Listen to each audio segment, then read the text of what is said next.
भूतिया जंगल और समुद्र का श्राप भाग 9। राज के सपने हर रात डरावने होते जा रहे थे। वह काले समुद्र के किनारे खड़ा होता और देखता कि कोई लड़की उसे पुकार रही है, लेकिन जैसे ही वह पास जाता, लहरें लड़की को निगल लेती। हर बार जब वह जागता, उसका सिर भारी लगता, जैसे उसने कुछ याद करने की कोशिश की हो लेकिन सफल न हो सका। इधर लारा भी बदलने लगी थी। उसके चेहरे पर अजीब सी उदासी छाई रहती और कभी कभी वह बिना वजह घंटों आईने में खुद को देखती रहती। माया को यह सब अजीब लग रहा था। एक रात जब सब सो चुके थे, माया ने लारा के कमरे की ओर कदम बढ़ाए।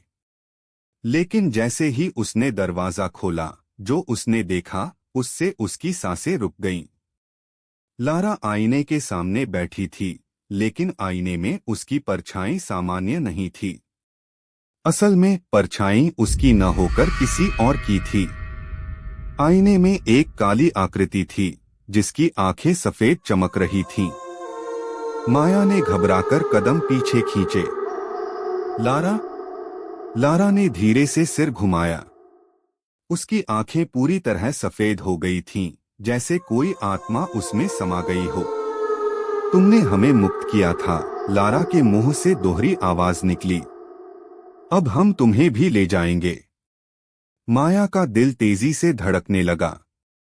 कौन हो तुम? उसने हिम्मत जुटाकर पूछा। आईने में परछाई हल्के से मुस्कुराई। मैं वही हूं जो अंधेरे के उस पार रहती है।